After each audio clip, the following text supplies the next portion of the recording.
one of the songs that we sang this morning. Life has more surprises for me yet. Just when you think you've done it all, known it all, something comes along and there is another surprise. So we've been doing this book. And I don't think you need to worry about anybody else coming in. You're fine. You can shut the door. You can come on in and sit down. God's message to the world, you've got me all wrong. So we've done this for 5 weeks. And the first week I got off the hook because I typed up the questions on the back and gave them out. And we somewhat talked about it. And the next week I came back. Maybe we've only talked about it 4 weeks. But I've sort of fumbled through this book. And the surprise for me, life surprises, is that I have been unable to write a script for a Sunday morning talk out of this book. So we've been totally unscripted. And last week was very evident of our unscriptedness. And so that's where we're going today. What I know is that on page 220 is something that I thought was pretty interesting, and I have a video thanks to Maggie that we're closing with. That's what I know about what's going to happen this morning. So there's 17 questions on the back of this book. God is to be feared, true or false. God may not even exist. God exists and is a superhuman male being. God demands obedience. God sees us as imperfect, and we may not return to God in an imperfect state. See, you've learned your part. God requires us to believe in God and to worship God in a specific way. God is vengeful, and God's love can turn to wrath. God was at war with the devil, and that's how it all began. We hadn't talked about it, but it's God determines what is right and wrong. That's where we went off last week. That's where we got started. God's forgiveness is required for us to get into heaven. God has a plan for us.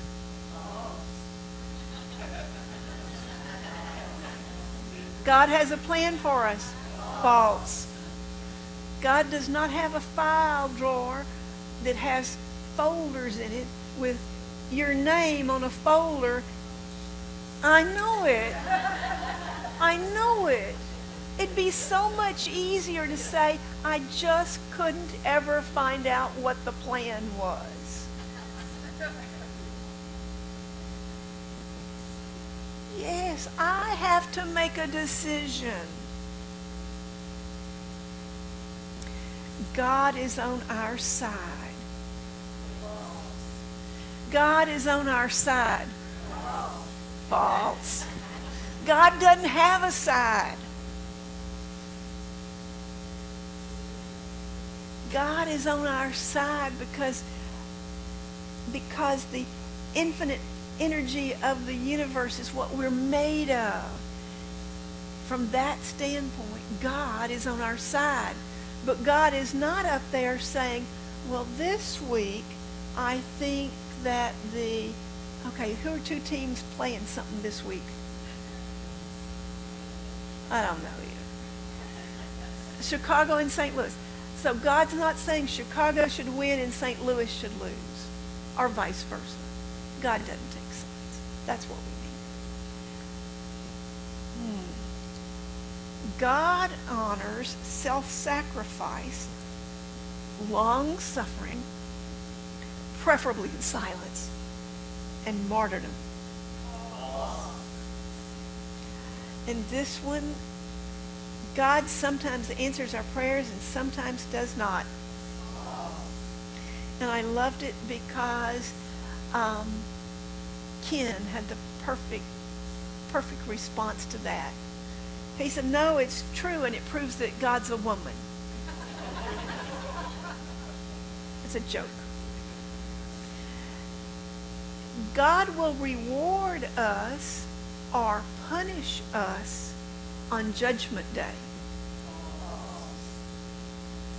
God wants us to return to heaven. God is separate from us.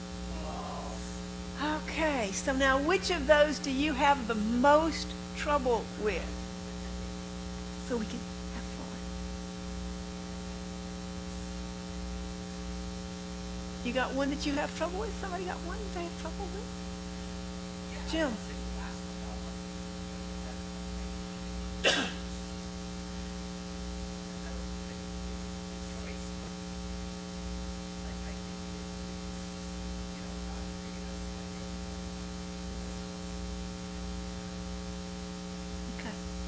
So the question is, this thing about God wants us to return to heaven. And this statement was, like any parent, God created us and wanted us to return home. And the reason we're saying it's false is because Nick? That's right, because we are God.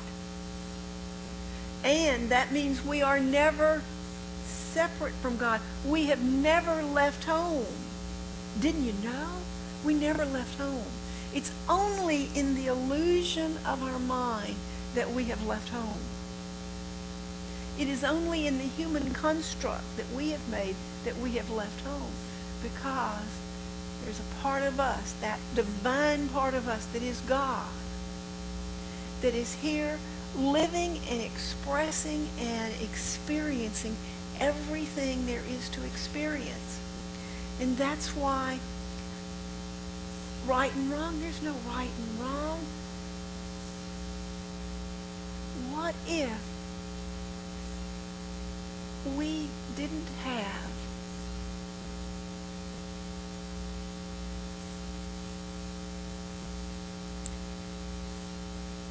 this idea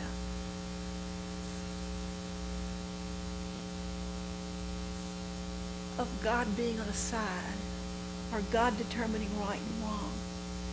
What would that do for all of the wars?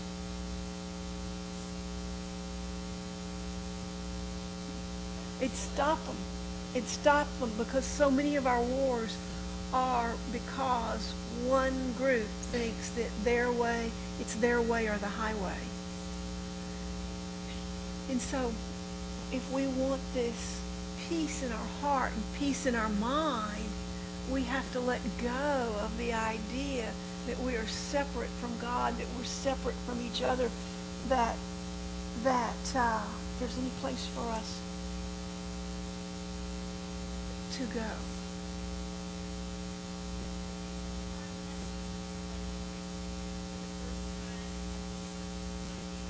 But these are hard lessons for the person. We have some first-time visitors in here in the sanctuary this morning. And chances are, if you're a first-time visitor and if you haven't been to a Unity Church before, what I'm saying is blasphemy. And it is hard to accept and hard to understand. Veronica.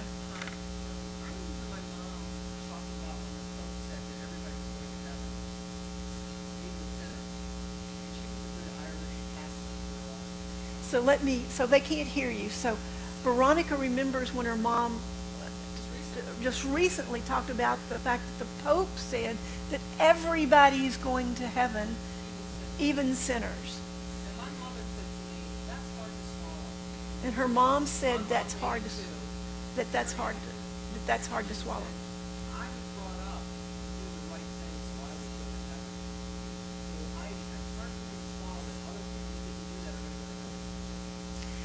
And so her mom is saying, I grew up taught to do the right thing so that I could go to heaven. And it sort of irks me that I've lived by these rules all these years, and all those people who didn't, they get to go too. was saying it. And the Pope. Somebody else was saying it. Yeah, if it's Reverend Beth saying it, it doesn't matter. But the Pope, oh my gosh. Ultimate in the Christian Catholic Church. You know? The ultimate. The ultimate. And she's struggling with it. But she's making her look at it and making her question. Questioning and looking at this loving God, because our Christian tradition is based on stories. So we ran 2 people off already. No, they weren't new. They weren't new. They may have just gone down. This is televised in our hospitality area, so they may have just gone to get coffee. They may have wanted to go talk about what we were talking about. So our cultural story began in the Old Testament, or in the Torah, with God saying, do this or I'll strike you dead. And then we came to the gospel, the good news that God is love. Ooh, even 2,000 years ago, they realized, there were some people who realized that what was said before is not the way it is. And all of the things that Jesus is reported to say, even though in the writing of the Gospels, they go back and prove the Gospels by quoting something out of the Old Testament, that's like me saying that I have authority because Myrtle Fillmore had a healing. In other words, they go back and they're picking something out to bring up today to make what they're saying today be the truth. I mean, the Bible was written by people who were authors, and they wanted to be heard. They wanted to know the truth. They wanted people to do what they wanted them to do. So we come out of that, and here we are today, and I don't see where it has worked. And that's the reason I'm willing to get up here without a script, is because I truly don't see where what we're doing is working. Unless we're changing our life for better, unless we're doing something every day to make ourselves better, there's no way that we can make the world better. And so it gets real clear to me that it doesn't matter what the book says. What matters is what I'm saying inside of me and what you're saying inside of you. What's going on in your mind? What are you repeating over and over in your mind? What are you looking at? What are you thinking? What love are you holding in your heart? What hate are you holding in your heart?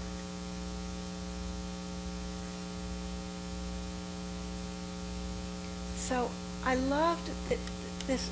So in the first service, I'm doing a totally different series, and I was really blown away by our meditation song, Praises for the World.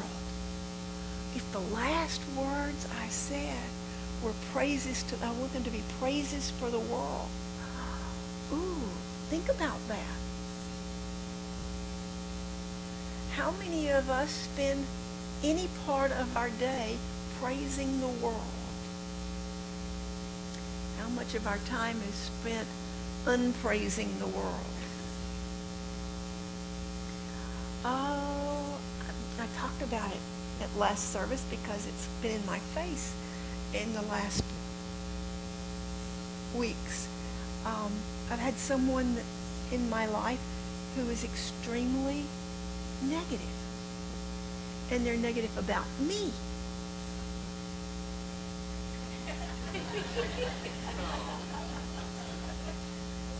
How dare they? They're negative about our church. They're negative about the things that are going on in our church.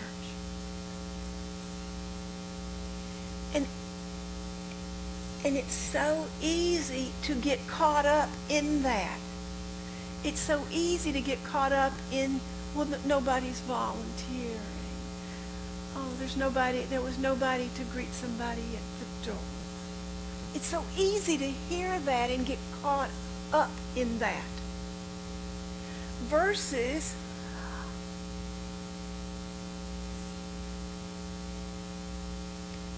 Jill was here this week, and she unpacked boxes.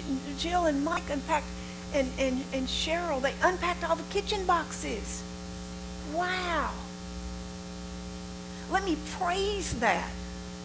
Let me look at that.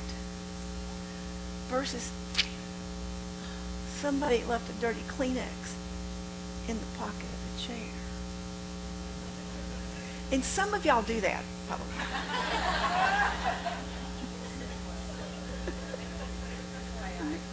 FYI. We would invite you. We've thought about when we've taken the cards that had this order of service out of the pockets of the chairs because we're redoing them. And I've thought about putting on there, and please carry the contents of the pocket with you when you leave. I get to choose what I think about. And it all comes down to that. And so Neil Donald Walsh, in his book, on page 220, there was something, if I can find it, that I thought was pretty profound. I observed that most people construct their lives around two responses, thinking and doing. They think about things and they do things. They think about things and they do things. They think about things and they do things. Think about things and do things. And what they do depends on what they think. This may seem absurdly obvious. Yet it is important to say here nonetheless, because nearly every one of the planet's nonprofit organizations and governmental agencies are seeking to better our world by changing what humans are doing rather than what humans are thinking.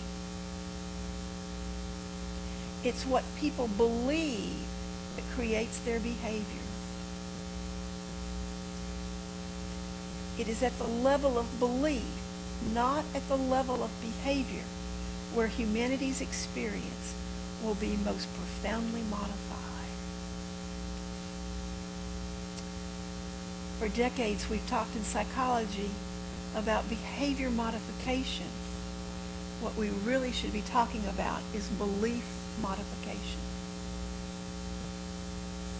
And yet, when we're talking about beliefs, we're talking about the most sacred part of people's underpinnings.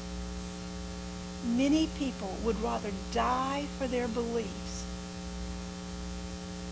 or kill others than change their beliefs. Take a deep breath. Isn't that profound? And so every Sunday when you come here, we're trying to challenge you, yes, to change what you do, but mostly to change what you think, to change what you believe, to examine what you think, to examine what you believe. Is it true? There are so many things that we take for granted as being true. And yet, they aren't. And I love that television commercial about the woman who tries some kind of spaghetti sauce, and it tastes good, and then there's this moment, and she has this realization, if I'm wrong about the spaghetti sauce I have been buying, what else am I wrong about in my life? And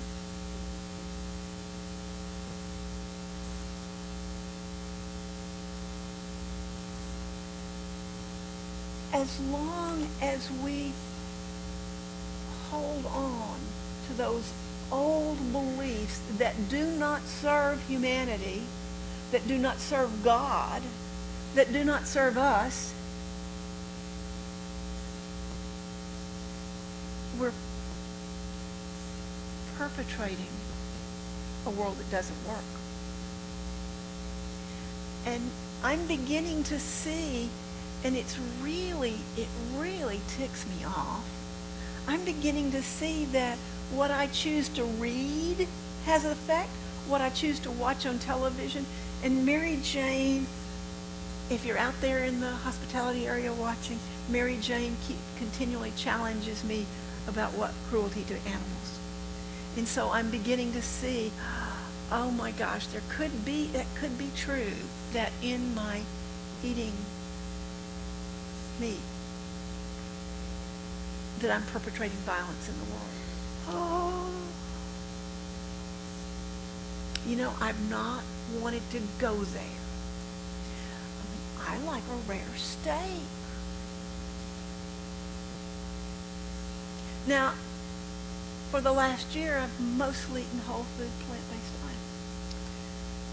And suddenly, all of a sudden, when that thought comes to me that there might be cruelty to animals in the eating of meat, it's funny how my perception has shifted. I couldn't see that, wouldn't see that, couldn't hear it, wouldn't listen previously at all. But something's changed. Oh, I'm getting it. And it means that I have to look at what I'm doing at every level of my beingness. What do I believe and what do I say? And I have, as I've noticed, I have habits for everything. I have a habit of getting up here with a script and knowing that I can be sure that what's going to come out, somewhat sure that what's going to come out will be somewhat acceptable. But to get up here without a script, I can't be sure. Anne mentioned a comment I made in the first service, and she said, you might want to leave that one out in the second service. And I said, I don't have any control. And so I'm realizing that in the past I have said that if Spirit is going to work through me, Spirit needs to work through me when I sit down at my computer. And this morning I was willing to say, okay, Spirit, whatever it is you have for me to say, Janine and Ronnie and Bo are going to sing about it. And they did. Oh my gosh. Every song they sang had some meaning to me. And that praises. The harmony was really rich. Did y'all feel that? Praises for the world. So if we changed just how we start through life and walked out today and said, okay, here I am as God experiencing this life to its fullest, no matter what it is that comes along. Someone else might call it good, someone else might call it bad, but this is what life is, and this is what I get to experience today, and I'm going to make it rich and full, and I'm going to praise it. Oh, how different would our life be? I just wonder. And so I'm supposing that just like for me, that life has new surprises, and I can't even tell you all the surprises that life has had for me. That if we live in the moment and we're willing to be, what's that word? flexible. For the last year, Unity of Melbourne is flexible. If we're willing to be like water and not resist. And in the song, the eagle didn't fight against the storm. It knew that the storm would be over. That if we can be like that and develop that non-attachment, that then we can begin to look at the beliefs that are our foundation. Because each one of us is standing on a set of beliefs that determine what we think and what we do. And this book challenged 17 of those beliefs. And so as we were reading down that list, if there was one of those where we said false and you said true, that's a place you get to look. It's a place where you get to examine for yourself. What is my belief?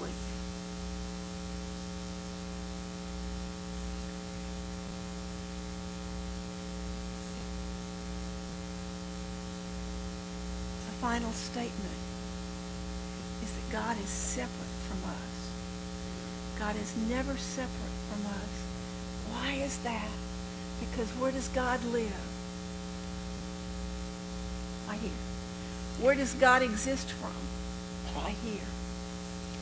So you're on your connection card, you had a little affirmation from last week. We said, because I care, God cares. And I want you to take that to every extreme. When I care, God cares. And the opposite. When I don't care, God doesn't care. If I don't care about world hunger, God doesn't care about world hunger.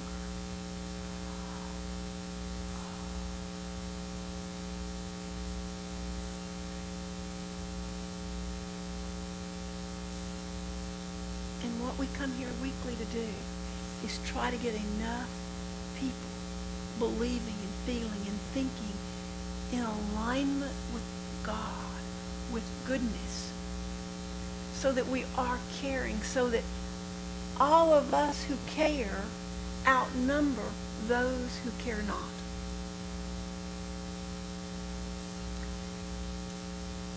And we're closing this morning with a video, and I'm going to ask that we have our video. I'm going to ask Eric for our video. To turn the light, you might want to turn these front lights off. This week, remember that you are holy, and so it is. Amen.